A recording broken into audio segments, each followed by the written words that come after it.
کھانے کے بعد نا عشاء کے بعد میرے ساتھ ایسے چہل قدمی کر رہے تھے. مجھ سے کہنے لگے پاکستانی لوگوں کی عمریں زیادہ ہیں انڈیا والوں سے. میں نے کہا کیوں؟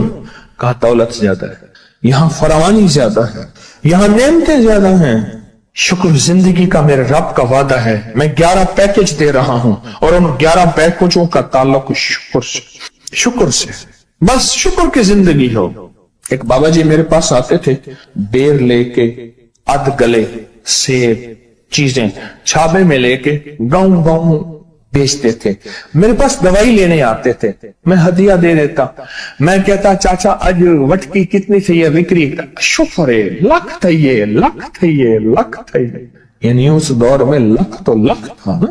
میں سوچنے لگا, ایک صاحب حضور کی نعت پڑھ رہے تو کہنے لگے مصطفیٰ جان رحمت پہ لاکھوں سلام. میں نے کہا جاتا تھا اس محل پہ بادشاہ نے لاکھ روپے لگایا ہے جو ارب روپے ہے. اس دور کا لاکھ آج کا ارب کروڑ نہیں کہ لاکھ ہے. اور ایک وہ ہے جو ساری زندگی شکوہ کرتا رہا. اپنی نعمتوں کو دیکھیں. میرا اللہ کہتے ہیں میں تمہاری نعمتیں بڑھا دوں گا. اللہ سچا ہے, اس کا حبیب سچا, اس کے وعدے سچا. میرا اللہ کہتے ہیں تمہاری نعمتوں کو میں بڑھا دوں گا, نعمتوں کو بڑھا دوں گا, تمہاری نعمتوں کو بڑھا دوں گا. لئن شکرتم لأزیدنکم, آؤ شکر کرو, نعمتیں بڑھا دوں. کوئی لمحہ ایسا ہو کہ ہم اللہ کا شکر ادا کریں اور اپنی نعمتیں گن گن کے, چاروں طرف نظر رکھ کے, گن گن کے اللہ پاک جل شانہ کی نعمتوں کا شکر ادا کریں.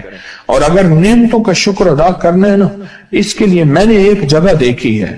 ہمارے ایک ساتھی نا ایمرجنسی میں چلے گئے. میں 2-3 دفعہ گیا, ایمرجنسی میں جا کے بیٹھا. جس دروازے سے لوگ زخمی حالت میں آ رہے تھے, میں وہاں بیٹھا رہا چند لمحے, کچھ دیر.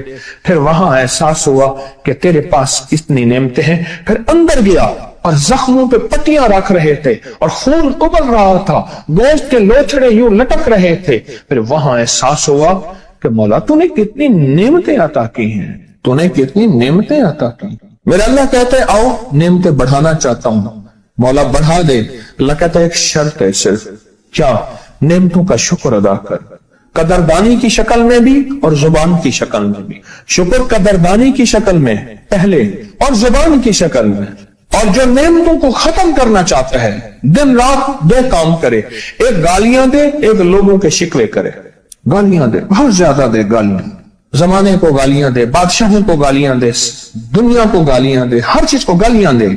اور ناشکری کرے اپنی نعمتوں کی, اللہ کی دی ہوئی نعمتوں کی ناشکری کرے. رب سب کو چھین لیتا ہے, چین بھی, سکون بھی, رزق بھی, رحمت بھی, راحت بھی, اللہ چھین لیتا ہے. نعمتوں کی قدردانی, نعمتوں کی قدردانی اور نعمتوں کا اظہار لوگوں کے سامنے نہیں, اللہ کے ساتھ معاملہ ہے. اگر آپ چاہتے ہیں نعمتیں بڑھ جائیں, وہ دولت کی شکل میں, وہ آنکھوں کی, وہ نظر کی, وہ یادداشت کی شکل میں, وہ رزق صحت کی شکل میں, وہ راحت رحمت کی شکل میں, وہ برکت اور خیر کی شکل میں, اگر آپ چاہتے ہیں کہ نعمتیں بڑھ جائیں تو پھر چپ کر کے کہنا آپ نعمتوں کی کوئی لمحہ دن میں ایسا رکھیں تو سارا دن نعمتیں دیکھیں. گاڑی میں بیٹھے ہیں, نعمتوں کا شکر ادا کرنا شروع کر دیں. بائک پہ ہیں, نعمتیں. گھر ہیں, نعمتیں. اور بستر گرم ہے, نعمتیں. بستر گرم ہے, نعمتیں. پانی